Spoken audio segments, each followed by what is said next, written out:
mga kababayan, ang pambansang awit ng Pilipinas. Kayang magiliw, helas ng sinakalan, alam ng puso, sa titik mo'y buhay. Lupang hinirang, kuya ka ng magiting, sa manlulupin, di ka pasisingil, sa nagagang tutok sa simoy at sa langit mong pagaw, ay hinatang tulad, awit sa pagkayang minamahal, ang isang ng matawad mo'y tagumpay na nagtitindig, ang bituin at araw niya kailan pa may di magtitindig. Luman ang araw ng walhaging pagsinta, buhay langit sa piling mo. Aming ligaya na pagkay mga amin, ang mamatay ng dahil sa'yo.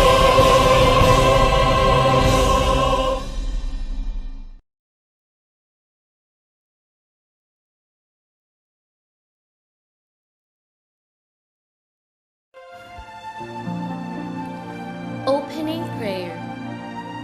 Let's bow our heads and place ourselves in the presence of the Lord. Dear Heavenly Father, we thank you for gathering all of us today in this important event. May you bestow your guidance and blessings on this event so that we can enjoy and appreciate its significance in our lives. Bless everyone present here today, that each one of us may be able to share what he or she have for your glory and honor. Grant good health and safety to our loved ones left at home, and peace and goodwill to all men. May the various activities related to this event be a success through your intervention. We ask all of these in your name. Amen.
The energetic and respected Schools Division Superintendent, Dr. Ronaldo A. Pozan, our 2 ASTSS, Dr. Armand Capili and Madam Selena Vega. The Chief Education Supervisor of the School's Governance and Operations Division, Dr. Noel Linsao. Our Chief Education Supervisor in the Curriculum Implementation Division, Dr. Paulino Depano. Education Program Supervisor in charge of Pura District, Sir Emmanuel Reganit. Our Public Schools District Supervisor of Pura District, Dr. Marilu Santiago. Fellow school heads of Pura District, my co-teachers in Pura Central High School, parents, guardians, computers, students, good day. Of all the sacrifices we had, may I congratulate each and everyone for a job well done.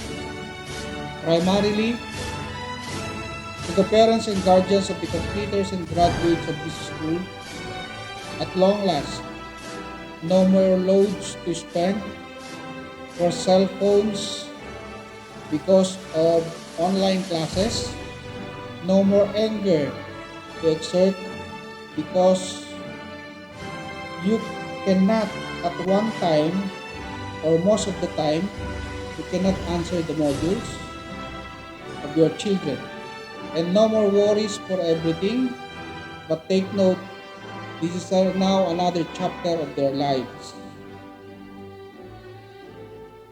a chapter that would prosper since sending them to the tertiary education is their final destiny. Secondly, to all the teachers who play the vital role in molding their students, regardless of what means will be suited for them in this kind of situation. They don't mind if their health is in danger as long as they see to it that their students has retention in their learning. And lastly, the completers and graduates, congratulations for your accomplishment. This is not the end of your education, but the final destination lies in your decision to continue your journey for a better life. Do not let poverty a hindrance to success. Always remember that there is always a way where there seems to be no way. Always remember that God will help you work your ways and in His ways. Instead, conquer the world. Let me also take this opportunity to thank everyone for the warm welcome, for letting me exercise my leadership ability in this school. And as start, this school year is now experiencing some changes and restructuring. Just like the restructuring of pathways, the restructuring of rooms or the classrooms, for doors and windows, painting of fences, clearing of pathways inside and outside, of course the opening of strands in the senior high school, and of course at the TBL tracks. We have already opened and it has been approved by the regional office that we have now an additional accountancy and business management. We have also opened the HUMS, or the Humanities and Social Sciences, and for the TBL tracks, we have the combo or the combination of massage therapy leading to NC1. We have also beauty and nail care, hairdressing leading to NC2. We have also opened ICT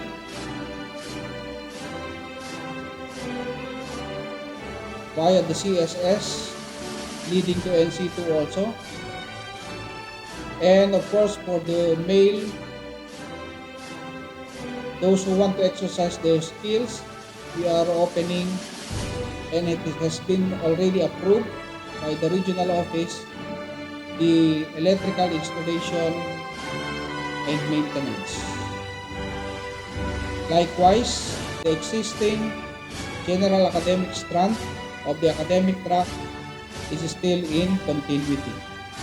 So all in all, there are so many choices of those completers who wish to pursue senior high school at Pura Central High School.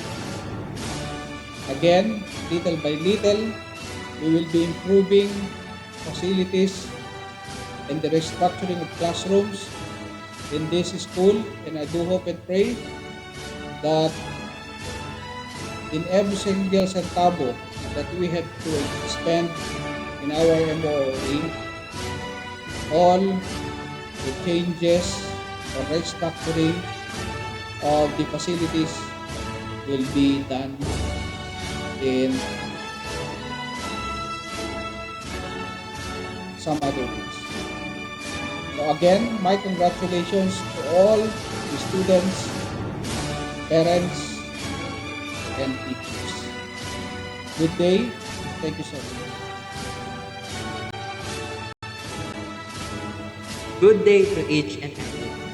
We are all here to celebrate and validate the graduation ceremony of Batch 2020-2021. I am Jesus Christian Francis Bodomo, and I am honored to have all the opportunity to speak today.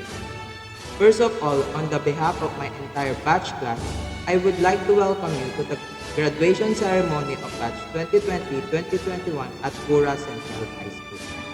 I also want to thank all the parents, family, and friends for their love and constancy, as well as to the Pura Central High School faculty and staff for their guidance and faith. We truly owe you all on who we are today. High school has been an unforgettable journey that has prepared us for the future, whatever it means. These past 6 years have involved some of the most memorable and influential moments of our lives. Individually, our experiences here are unique, but together, we share a common bond as a member of Batch 2021 and soon to be the graduates of Pura Central High School. I am filled with excitement and anticipation as the next stage of our life is about to begin. But without the support of our parents or guardians and our teachers, we may not have made it to this day. They have been there for us since the beginning, guiding us, helping us, and watching us grow. Kudos also to the graduating students that endured and conquered all the obstacles and challenges that were assigned to them in order for this day. In this regard, we are here to celebrate the graduating of an outstanding class, a formidable class, a class filled not only with knowledge but also with compassion and ambition. Thank you, and welcome to the graduation of Batch 2020-2021 of Pura Central High School.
The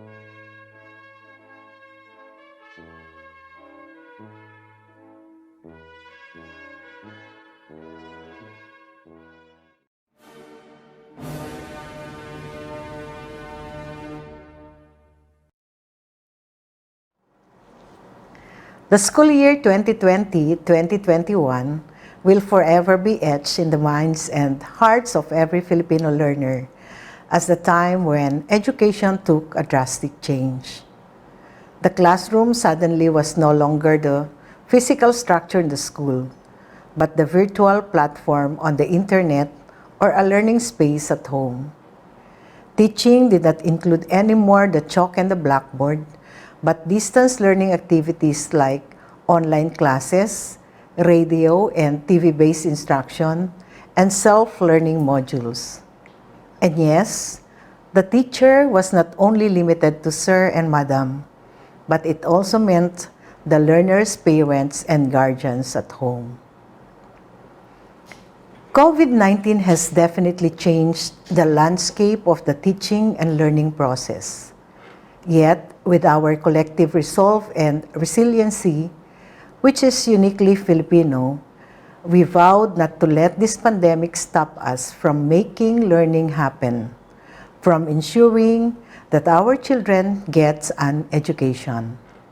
Through the DepEd Basic Education Learning Continuity Plan, we operationalized and concretized our vision and mission that our pursuit of quality education must continue despite the pandemic.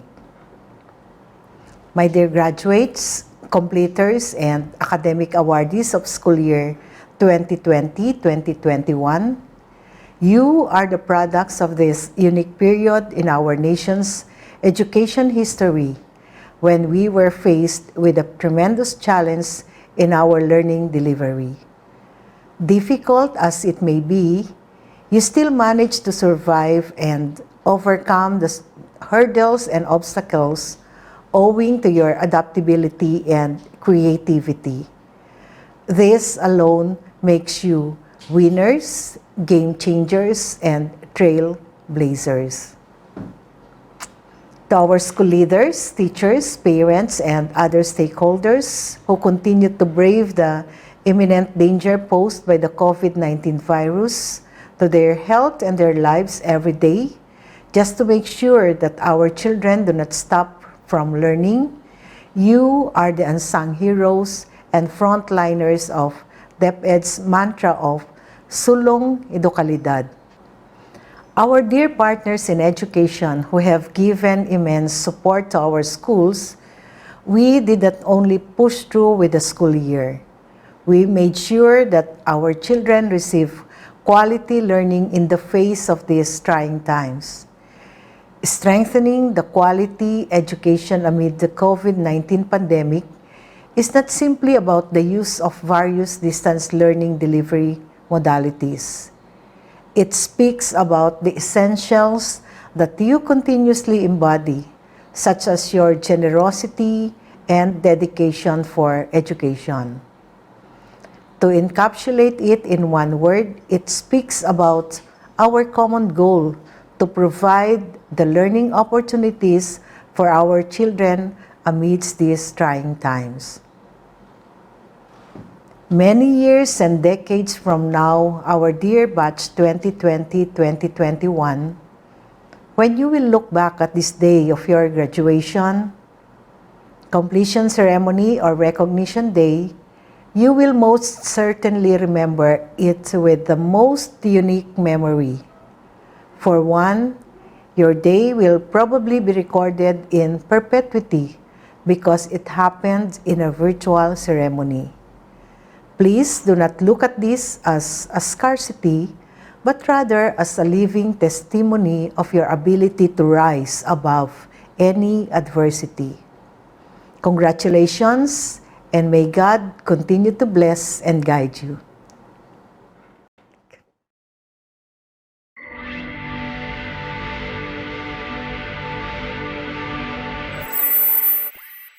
My congratulations to the graduates of Batch 2021.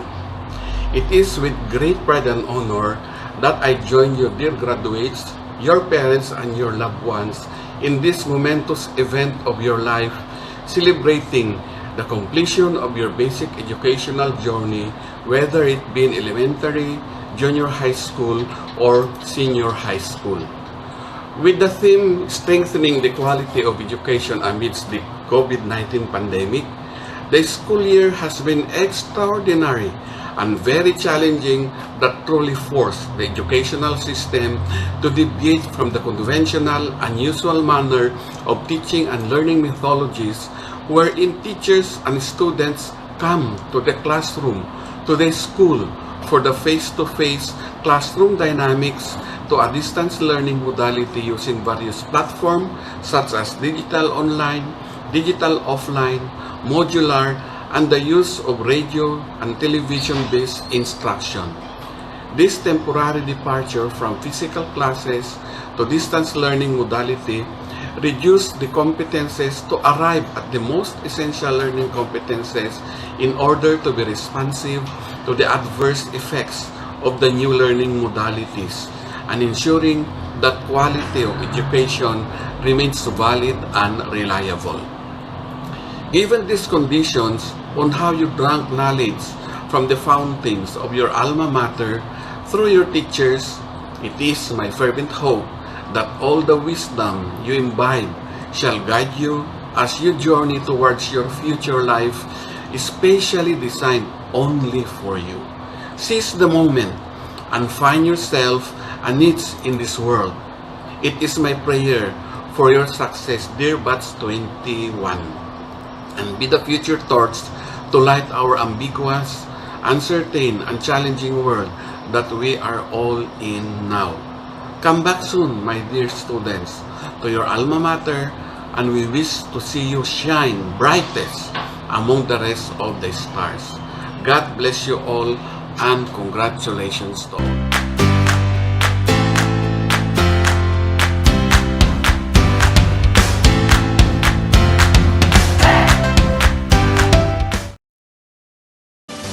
Our respected schools division superintendent of the schools division of Tarlac College, Dr. Ronaldo A. Mendoza. Sir, as the officer in charge of Pura Central High School, may I have the honor to present to you the candidates for graduation for the school year 2020. We have 30 males, 23 females, for a total of 53 learners in the general academics track of senior high school. These candidates for graduation have satisfactorily passed the requirements for senior high school of the K-12 basic education curriculum of the Department of Education. Sir, we are now waiting for the confirmation.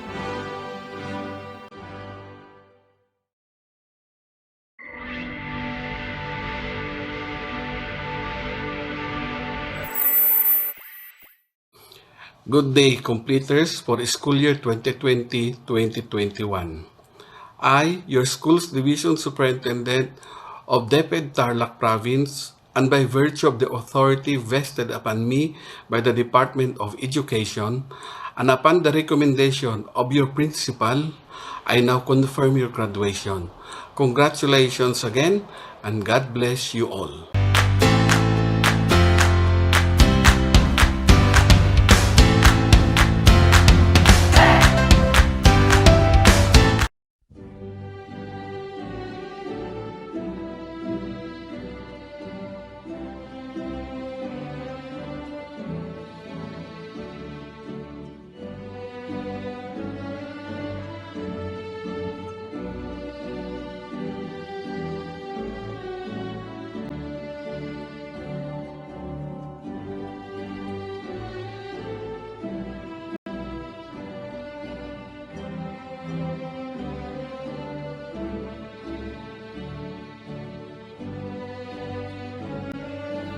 Here are the graduates of 12 Respect School Year 2020-2021. Bautista Kylie P. Proud parents, Mr. and Mrs. Fernando N. Bautista. Cabubos Gerardo Jr. P. Proud parents, Mr. and Mrs. Gerardo F. Cabubos Sr. Selmar Gregory with honor, the foster son of Mrs. Gina I. P. John Jake L. Proud grandmother, Brigida Licuan. Chua Dustin J. with honor. Proud parents, Mrs. Divine Grace Chua. Gabriel Marquez M. Proud parents, Mr. and Mrs. Ruben Gabriel. Gapas Aldrin M. Proud parents, Mr. and Mrs. Antonio Gapas. Emilio Dave P. Proud parents, Mr. and Mrs. Elson Milton. Pasqua John Davidson P. with honor. Proud parents, Mr. and Mrs. Roland Pasqua. Baldos Cherry M. Proud parents, Mr. and Mrs. Joey Baldos. Bangis Jenilyn P. with honors. Proud parents, Mr. and Mrs. Jacinto Bangis. Bermudez Joanne G. Proud parents, Mr. and Mrs. Rodolfo Bermudez. Bondoy Maylene R. Proud parents, Mr. and Mrs. Manny Bondoy. Paratikit Grisette with honor. Proud parents, Mr. and Mrs. Christine Perez. Domondon Annabel A. Proud parents, Mr. and Mrs. Marlon M. Domondon. Fernandez Peggy with proud parents, Mr. and Mrs. Bobby Fernandez. Gregorio Pamela, the niece of Mr. Francisco Gregorio. Tinka Tiffany Kate S. with honor.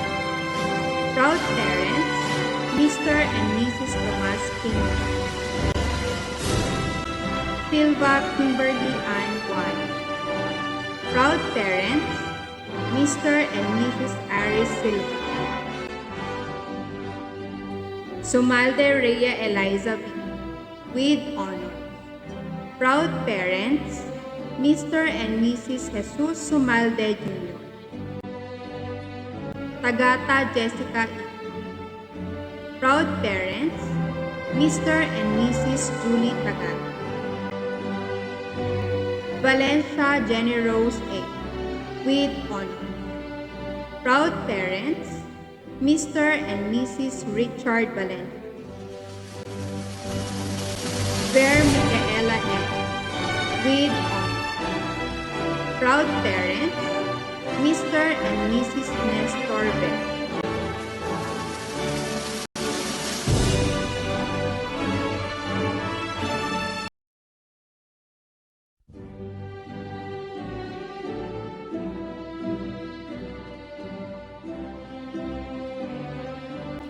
Here are the graduates of Grade 12 Honesty, School Year 2020-2021. Anatato Joshua C. with honor. Proud parents, Mr. and Mrs. Lucilo Anatato. Aquino Mark Joseph M. Proud parents, Mr. and Mrs. Birwell Aquino. Bala Michael Jessler B. Proud parents, Mr. and Mrs. Florente Bala Jr. Bala Nikivien D. Proud parents, Mr. and Mrs. Restituto Bala. Budomo Jesus Christian Francis M. With honors, proud parents, Mr. and Mrs. Jesus Budomo Jr.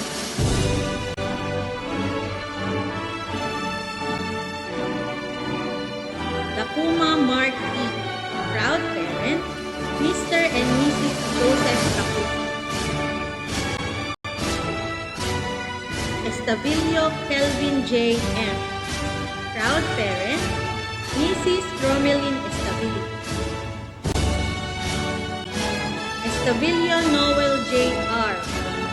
Proud parents, Mr. and Mrs. Remillo Estavillo. Fernandez Erickson D. Proud parents, Mr. and Mrs. Rudy Fernandez. Fernandez Remark D. Proud parents, Mr. and Mrs. Rudy Fernandez. Lim Ivan Nathaniel D. Proud grandmother, Miss Elenita P. Domingo. Mejia Raymark R. With honor. Proud parents, Mr. and Mrs. Richard S. Neal. Melegrito Lumas James F. Proud parents, Mr. and Mrs. Samuel Melegrito Jr. Obligado Jefferson M. Proud parents, Mr. and Mrs. Samson S. Obligado. Osiman Robert Cyril R. Proud parents, Mr. and Mrs. Dante Ospino. Ranyada Melvin J. D. Proud parents, Mr. and Mrs. Arnulfo Ranada. Diparik Jerome G. Proud parent, Miss Maribel D. Diparik. Rosales J. T. Proud parent, Mr. and Mrs. Daniel S. Rosales. Soriano Jonard M. Proud parent, Mr. and Mrs. Ronald A. Soriano. Tangan Jordan A. Proud parent, Mr. and Mrs. Joey A. Tangan. Subay Efren J. D. Proud parent, Mr. and Mrs. Efren Tubay. Dena Charlotte G. With honor. Proud parent, Mr. and Mrs. Julius Adena. Andaya Daniela. Proud parents, Mr. and Mrs. Hill Gamboa. Chua Jonalyn P. Proud parent, Mr. and Mrs. Rico Chua. Contreras Angelica May B. Proud parent, Mr. and Mrs. Fernando Contreras. Mula Lealyn M. Proud parent, Mr. and Mrs. George M. Pacolino. Haro Analisa B. Proud parent, Mr. and Mrs. Alberto Haro Sr. Malyari Maria Janela A. With honors, proud parents, Mr. and Mrs. Junicio G. Malyari. Navarro Marjorie D. Proud parents, Mr. and Mrs. Junicio Navarro Jr. Salviejo Princess Diane S. With honors, proud parent, Mr. and Mrs. Ruben Salviejo.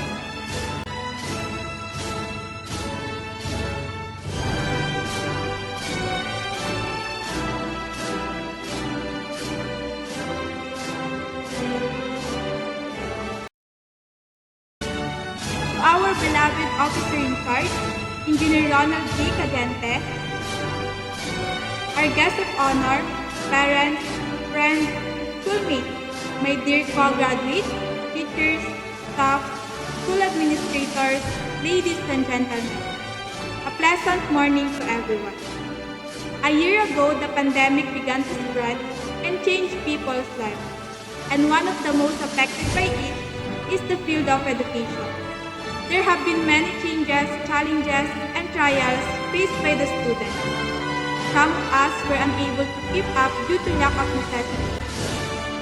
But, despite of this, we have proven that it has not been an obstacle for each of us to achieve the day we have been waiting for the most, the day of our graduation.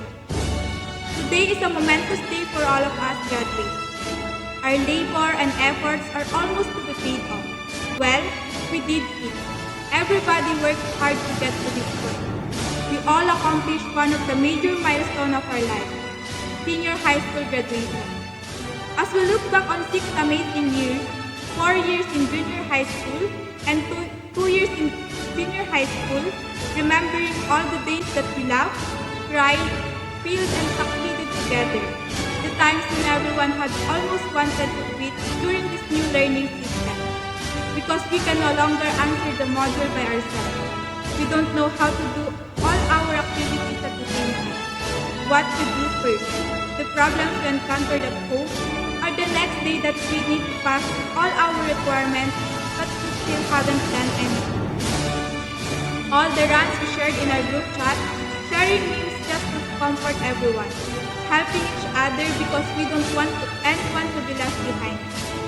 The unforgettable moments when the last crisis we had, getting ideas to bring me and Google our resources and share our answer because we have a saying, tulungan tayo at walang pataasan.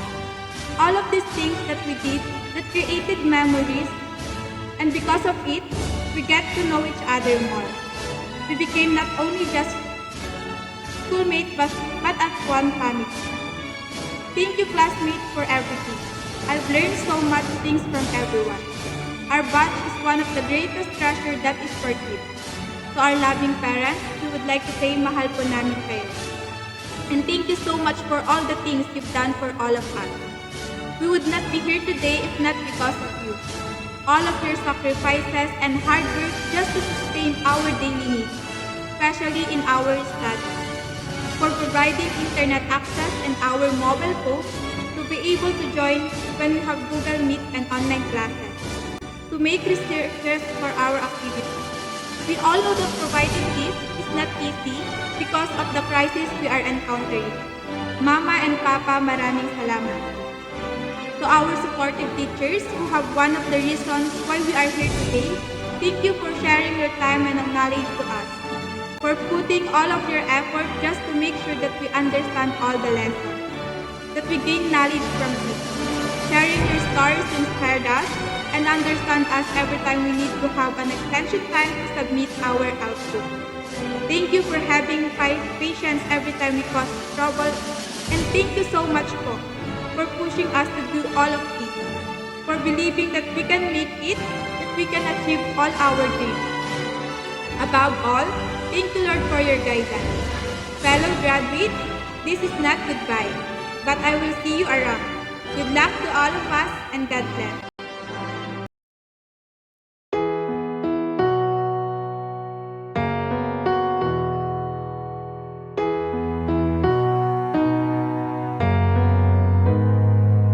We might not be walking across that stage with the cameras flashing.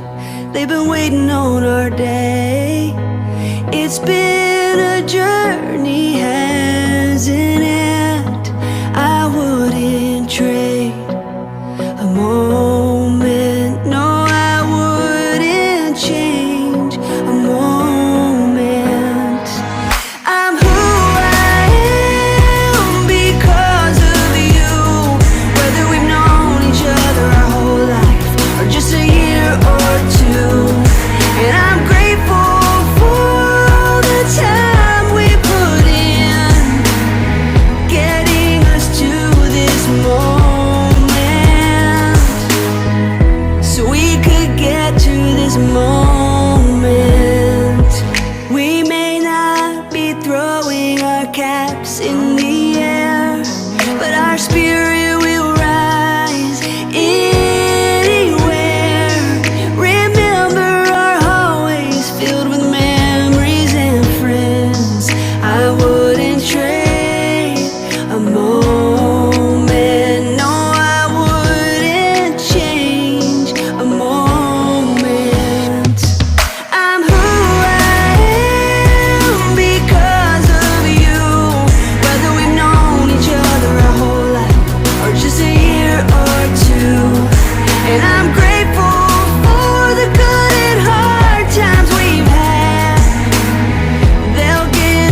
about